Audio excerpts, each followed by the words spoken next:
ज़रा प्यार से बोलना सीख लीजिए। कवि है रमेश दत्त शर्मा जी।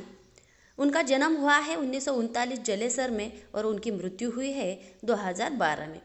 शर्मा जी 50 वर्षों से पत्र पत्रिकाओं, रेडियो और टीवी के माध्यम से वैज्ञानिक दृष्टिकोण का प्रचार प्रसार करते रहे।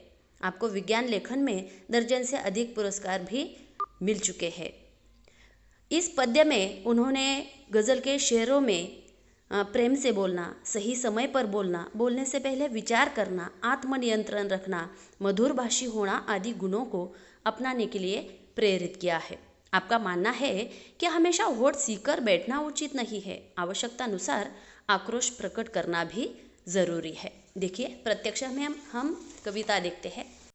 वाणी में शहद घोलना सीख लीजिए, ज़रा प्यार से बोलना सीख लीजिए। मतलब हमारी वाणी यानी भाषा मधु जैसी, शहद जैसी होनी चाहिए। मतलब मीठी बातें हमें करनी चाहिए। अपनी भाषा अगर मधुर हो तो सामने से भी वैसा ही उत्तर हमें आएगा। देखिए दूसरी पंक्तियाँ, चुप रहने के यारों बड़े फायदे हैं, जुबा वक्त पर खोलना सीख लीजिए। मतलब सही जगह पर सही वक्त पर चुप रहना ही चाहिए। इसके अनेक सारे फायदे हैं, लेकिन हमेशा चुप रहना अच्छी बात नहीं। आवश्यक जगह पर हमें अपनी जुबा या जीवा खोलनी चाहिए। मतलब आवश्यक जगह पर हमें बोलना ज़रूरी है। तीसरा देखिए, कुछ कहने से पहले ज़रा सोचिए, ख्यालों को खुद तौलना सीख लीजिए।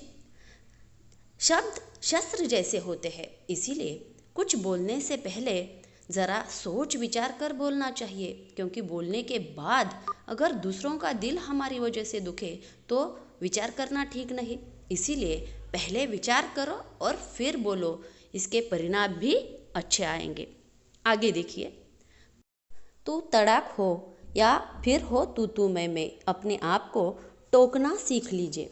देखिए हमारे आसपास अनेक वाद विवाद तू मैं हम देखते हैं। अनेक विषयों पर तू मैं होता रहता है। इसीलिए जब भी हमें अत्यधिक क्रोध आए, विवाद का समय आए, तब हमें अपने आप को रोकना चाहिए। मतलब टोकना चाहिए, वहीं पर रुकना चाहिए। आगे देखिए, पटाखे की तरह फटने से पहले रोशनी के रंग घोलना सीख लीजिए।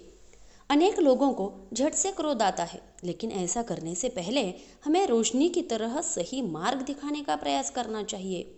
उसका मतलब परिस्थिति के अनुसार हमें व्यवहार कुशलता से कार्य करना आवश्यक है। आगे देखिए, कटु वचन तो सदा बोते हैं काटे, मीठी बोली के गुल रोपना सीख लीजिए। कटु बातें, कड़वी बातें हमेशा काटे ही बोती है, उसका परिणाम अच्छा नहीं आता। किसी के साथ अगर अच्छी बातें करो तो वह भी अच्छी बातें करेगा, लेकिन अगर किसी से गुस्से से बात करो तो वह भी वैसी ही बात करेगा। इसीलिए कड़वी बातें करने की बजाय अगर मीठी बातों के गुल यानी फूल रोपना सीख लीजिए तो सभी बातें अच्छी ही होगी। बात बेबात कोई चुभने लगे तो बदलकर उसे मोड़ना सीख लीजिए। कोई बिना बात के परेशान करे, हमें तंग करे, तो हमें उसे भुला देना चाहिए, क्योंकि इनका बुरा परिणाम हमारे जीवन पर होता रहता है। इसीलिए ऐसी बुरी बातों को छोड़ देना चाहिए जो हमें अच्छी ना लगे।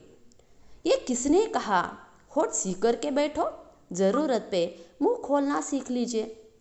पहले ही हमने देखा है, चुप रहने के यारों बड़े फायदे हैं, जुबा वक्त पर खोलना सीख लीजिए।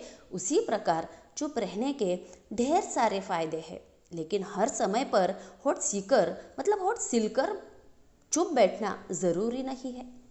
आवश्यकता है वहाँ पर हमें बोलना भी ज़रूरी है, बोलना भी आवश्यक है।